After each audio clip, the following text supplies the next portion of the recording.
TV.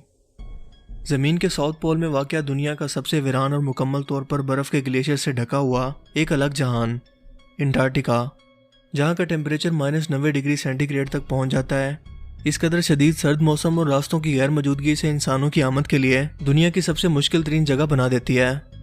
Antarctica back वक्त एक जजीरा भी है और मुल्क भी। ये दो हिस्सों यानी मशरकी और मगरबी अंटार्कटिका में तकसीम है और दुनिया का 5वां सबसे बड़ा और ठंडा तरीन जजीरा है जो किसी की भी मलकियत नहीं है। सो अगर आप यहाँ कब्जा करना चाहते हैं तो यू आर मोस्ट वेलकम। बर्फ़ की हैरत अंगेज़ दुनिया में बहुत से ऐसे राज दफन हैं जिनके बारे में इंसान कुछ भी नहीं जानते। इसीलिए तमाम तर मुश्किलात के बावजूद दुनिया के 10 से 15 साइंटिस्ट ही यहाँ पर आर्जी तौर पर रिसर्च के लिए मौजूद हैं और ये जानने की कोशिश कर रहे हैं कि बर्फ़ की इस दुनिया के अंदर ज़िंदगी भला कैसे चल रही है। यहाँ कोई टाइम जोन मौजूद नहीं है और हमारी पूरी ज़मीन का तकरीबन 75% फ्रेश वाटर यहाँ पर मौजूद है। इसके अलावा कुछ समुद्री मखलूक़ात जिन्होंने अपने आसपास के माहौल और टेम्परेचर को अडॉप्ट कर लिया है, दुनिया में सिर्फ अंटार्कटिका में ही मिलती हैं।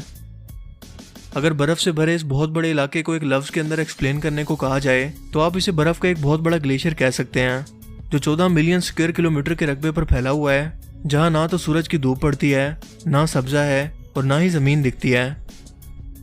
दोस्तों, आपने अंटार्कटिका के बारे में बहुत बार सुना होगा या फिर इंटरनेट पर बहुत बार इसके बारे में पढ़ा होगा या देखा होगा, लेकिन शायद आपको सुनकर यकीन ना आए, लेकिन अंटार्कटिका में बर्फ़ और पेंगुइन के अलावा कई ऐसी पुरस्कार मखलूक़ात और राज मौजूद हैं जिनके बारे में होने वाली डिस्कवरीज यकीनन आपको चौंका कर रख देंगी।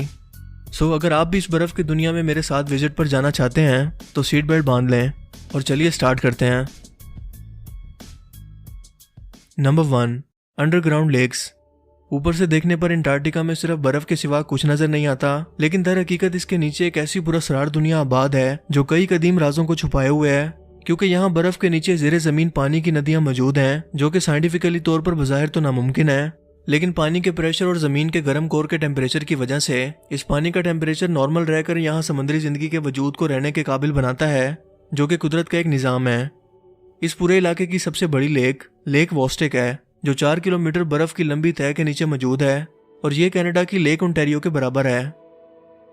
यहाँ ज़ेरे ज़मीन ऐसी नायाब मछलियाँ, बैक्टीरिया और पुरस्कार मखलूक़ात मौजूद हैं जो पूरी दुनिया में कहीं और मौजूद नहीं है, और इसकी वजह यही है कि यहाँ पर मौजूद मखलूक़ात ने अपने आसपास के टेम्परेचर को अडॉप्ट करने के बाद यहाँ पर रहना सीख लिया है, और साइंटिस्ट इन मखलूक़ात पर रिसर्च करने के बाद ये सब कुछ जानने की कोशिश कर रहे हैं कि आज से करोड़ों साल पहले हमारी ये दुनिया भला कैसी होगी।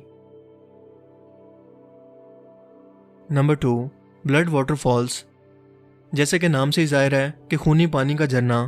1911 में एक ऑस्ट्रेलियन जियोलॉजिस्ट अंटार्कटिका की सैर पर निकले और अपने सफ़र के दौरान इन्हें अचानक इस वाटरफॉल के पास से गुजरने का इत्तेफाक हुआ, जो दिखने में ऐसा लग रहा था जैसे बर्फ़ से खून का फुवारा फूट रहा हो। शुरू में साइंटिस्ट का ख्याल था कि शायद ऐसा यहाँ पर सुर्ख रंग की पाई जाने वाली मछलियों की बदौलत हो रहा हो, मगर मजीद तहकीक से ये पता चला कि ऐसा दरअसल इस पानी में मौजूद आयरन ऑक्साइड की बहुत ज़्यादा मिकदार से मुमकिन हो रहा है।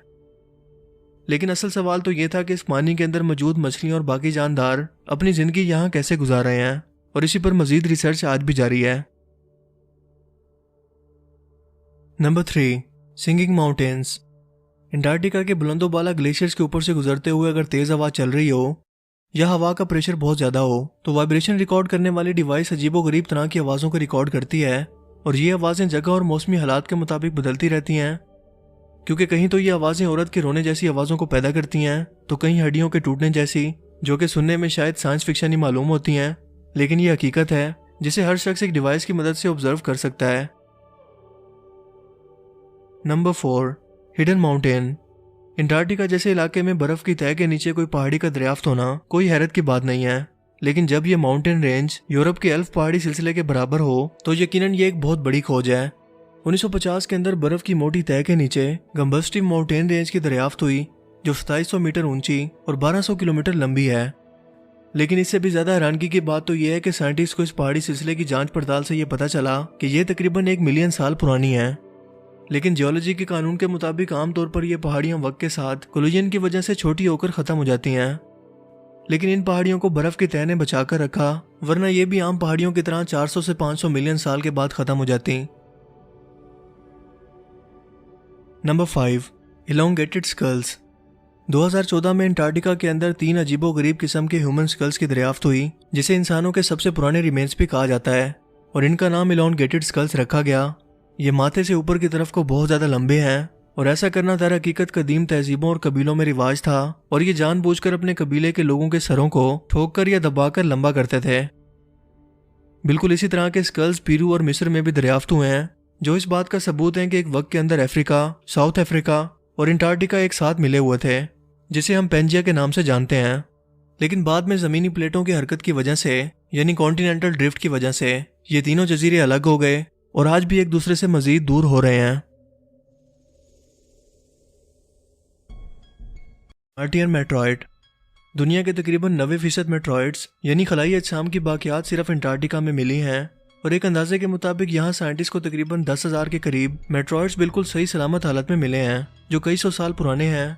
लेकिन सन 2002 में आलू के साइज का एक बहुत बड़ा मेट्रॉइड साइंटिस्ट के हाथ लगा, और तहकीक से पता चला कि यह मार्स की सरजमीन से आया है। इस पर कुछ अजीबोगरीब माइक्रो ऑर्गेनिज्म जानदार भी पाए गए, जिससे बहुत हद तक साइंटिस्ट को यह अंदाजा हुआ कि मार्स की सरजमीन पर पानी या जिंदगी का वजूद किसी तरह से मुमकिन हो सकता है। और ये सब कुछ इस वजह से मुमकिन हुआ क्योंकि अंटार्कटिका की सरजमीन बर्फ की तह के अंदर इसे छुपाकर कई सौ साल तक महफूज रख पाई। Number 7, fossils of dinosaur. Antarctica में बर्फ के दरमियान फंसे तकरीबन 71 मिलियन साल पुराने डायनासोर के फॉसिल मिले।